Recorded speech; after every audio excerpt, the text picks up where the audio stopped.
Let's cover now setting goals. Let me show you something that turned me every way but loose. I've never been the same since I found out about it. Learning how to set goals.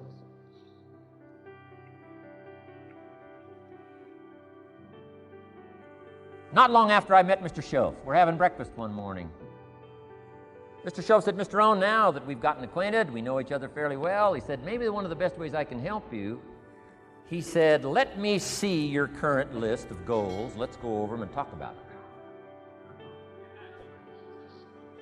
And I said, what? I don't have a list. He said, well, Mr. Rohn, if you don't have a list of your goals, he said, I can guess your bank balance within a few $100s.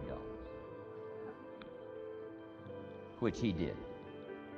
And that got my attention. I said, you mean my bank balance would change if I had a list of goals? He said, drastically. So that day I became a student of setting goals. And I've used it to dynamically affect my life. I've taught it to some of my business colleagues. We use it to do business around the world. Setting goals. It can turn out to be a drama for your life. Here's what goals are. Your vision of the future. Your vision of the future. Now, there's two ways to face the future. One, with apprehension. Number two, with anticipation. Guess how most people face the future? With apprehension. Why? Major reason why. They don't have it well designed. They've left the design of their future to somebody else. And if you don't make plans of your own, guess what? You'll probably fall into someone else's plan. Guess what someone else may have planned for you? Not much. You got to make a list of this not much stuff. I'm telling you, people all their lives count on this not much list. If all of your negative relatives all turn positive, what will that do for your future? Not much. If prices come down a little, what will that do for your future? Not much. If the economy gets a little better, what will that do for your future? Not much. If circumstances get a little better, what will that do? Not much. If the weather gets a little better over the next few years, that'll do. Not much. I mean, you could go right down this whole scenario list. Most people all their lives, with their fingers crossed, count on this not much list. That's why 10 years from now, they'll be driving what they don't want to drive, living where they don't want to live, wearing what they don't want to wear, doing what they don't want to do, having what they don't want to have, maybe become what they didn't want to become. And it all starts by counting on something that's not going to count much. You say, well, then how can my life dramatically change? You got to count on yourself. And here's one of the things you got to count on: your ability to design the future. It's called the promise. And the promise of the future, if you'll design it well, can have an awesome effect on your life. But if you face the future with apprehension, you'll take hesitant steps all day, uncertain steps all day. And if you take uncertain steps all day for 6 years, you can imagine how empty your life can be. We've got to help our kids with the promise of the future. Now, here's what's connected to the promise: the price. The price to pay. But I'm telling you, the price is easy if the promise is clear. One of the better notes to make for today. The price is easy if the promise is clear and powerful. But the price seems almost too much to pay, too much to get over, too much to accomplish if the promise isn't clear, if the promise isn't powerful. I'm telling you, kids will pay the disciplines if they can see the promise. One of our biggest challenges as parents in the 90s is to help our kids see the promise of the future. That's why I'm teaching financial independence, how to become wealthy and powerful and sophisticated and healthy and unique. All of the stuff kids would hope to go for. It's all possible. This is America. That's the promise of the future. The price, a few simple disciplines practiced every day. And I'm telling you, the kids will pay the price of the simple disciplines if they can see the promise of the future. But if they can't see, they don't want to pay. And the same is true of all of us. We will pay the most extraordinary disciplines if we can see the promise of the future, called setting goals. So I'm asking you to get a handle on the future. I'm asking you not to leave it to anyone else. Don't leave it to the company. Companies got their own goals. I'm asking you to set your own goals, your personal goals. Income goals and financial goals and health goals and spiritual goals and where do you want to go and what do you want to do and what do you want to see and what do you want to be. That's it. Promise of the future. Design your own future. It's within your hands and your capacity to do so. Here's how simple now goal setting is. It's not mysterious. You don't have to anchor, you don't have to focus, you don't have to visualize. None of that stuff. Here's how simple goal setting is. Changed my life. Decide what you want and write it down. I mean, that's how profound this stuff is.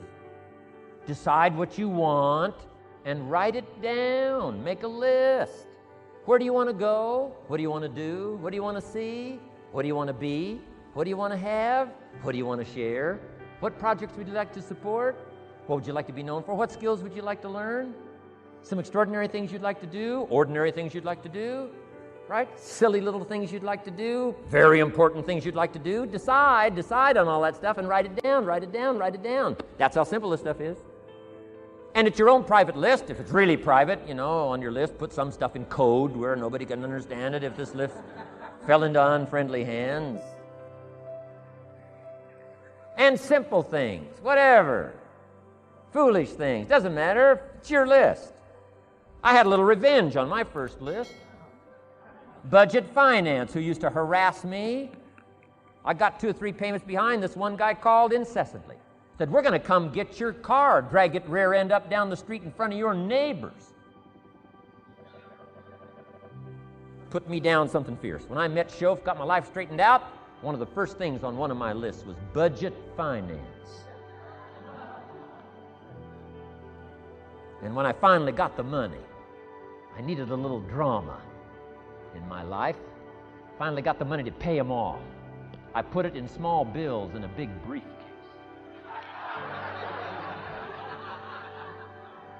Walked into the budget finance office on Wilshire Boulevard in Los Angeles. The guy who harassed me so often, his desk was about 3 back.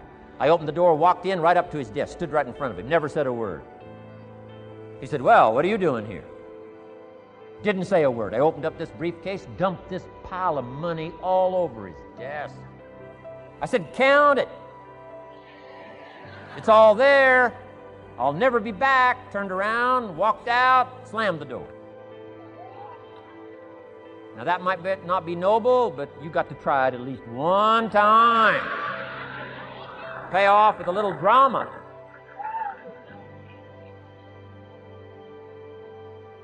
Got to check them off my list. Keep your list with you. I keep my list in my journal so that I can go back. 5 years ago, here was my list. And I'm a little embarrassed. Here's what I thought was so important now.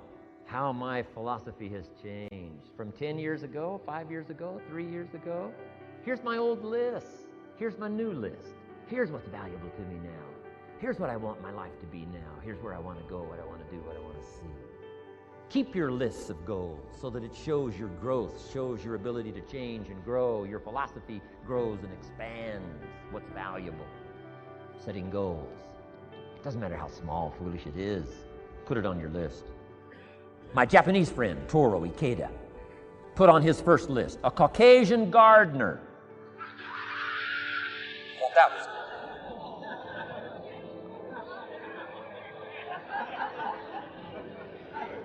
I like that. Have you got this profound thing now on setting goals? Here's how profound it is. Decide what you want, write it down. Get together with your wife, decide. Get together with your kids, decide. Get together with your business colleagues, decide. Write it down, make a list. Okay, that's how easy it is. Now let me give you one more scenario on setting goals. When I started making my first list, Mr. Shof said, Mr. Rohn, looks like we're going to be together for a while. I said, I've got a suggestion for you. He said, I think one of the first goals you ought to set, you're a 25-year-old American male. Sure, you've made some mistakes, but now you're on the road to better things. You got a family, worth it. Reasons makes the difference. And he said, you've got every reason to do this. He said, why don't you, among all the goals you're going to set, he said, why don't you set a goal to become a millionaire? A millionaire. This is America. All the possibilities are available. Why don't you set a goal to become a millionaire? He said, it's got a nice ring to it. Millionaire. Enough zeros to impress your accountant. And he said, here's why. Now I thought, the man doesn't need to teach me why. I'm thinking, wouldn't it be great to have $1 million? He said, no, that's not it. Here's why. And I had one of the greatest lessons I ever learned, and I'm about to share it with you. This will be worth the price of being here today if you can capture what I'm about to share with you. Babysitter fees, whatever else you pay. Some of you missed some sales today to be here, so this is a costly day for you. But what I'm about to share with you changed my whole life. Here's what Mr. Shoaff said. Set a goal to become a millionaire. And he said, here's why. For what it will make of you to achieve it. And I got one of the greatest classes in one sentence I've ever received in my life. Set a goal that'll make you stretch that far. For what it will make of you to achieve it. What a brand new reason for setting goals. What an all-encompassing challenge to have a better vision of the future. What for? To see what it will make of you to achieve it. And here's why. The greatest value in life is not what you get. The greatest value in life is what you become. Major question to ask on the job is not, what am I getting here? That's not the major question. Major question to ask is, what am I becoming here? It's not what you get that makes you valuable. It's what you become that makes you valuable. So Shoaff said, set a goal to become a millionaire. For what it will make of you to achieve it. Then he said, when you finally have become a millionaire, now, he said, what's important is not the money.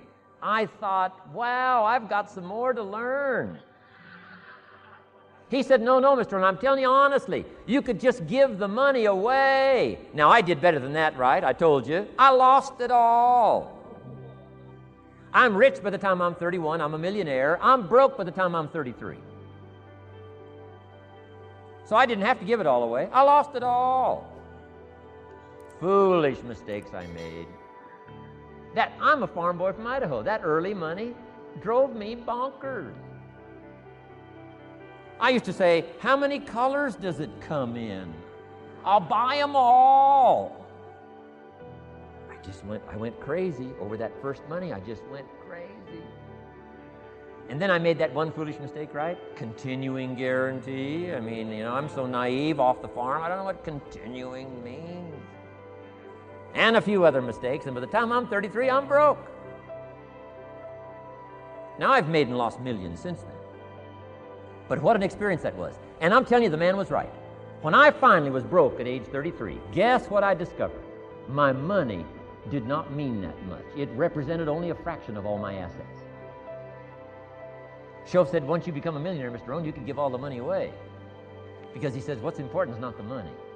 What's important is the person you've become. Now, let me give you the key phrase on setting goals. Set the kind of goals that will make something of you to achieve them. Set the kind of goals that will make something of you to achieve them.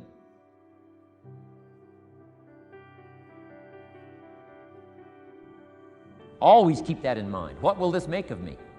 If I set this goal and go for it, not only will I achieve it, but what will it make of me in the process? What a whole new concept on setting goals. Now, there's two parts to this, and then we're wrapping up goals. Here's the first part now on this goal setting for what you become. Number one, don't set your goals too low.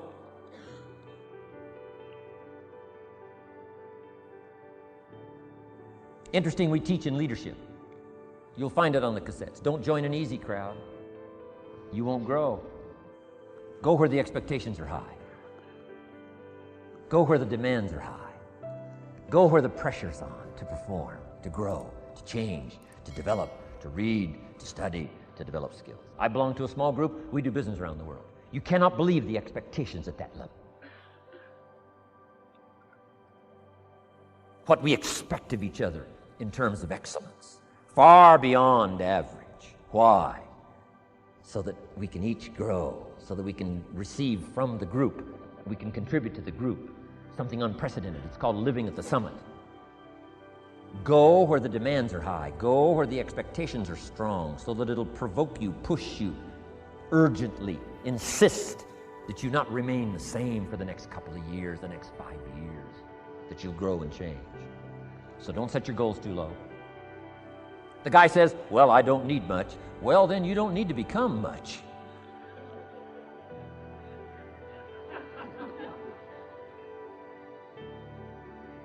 Now, here's the last part on setting goals. Don't compromise. Don't sell out.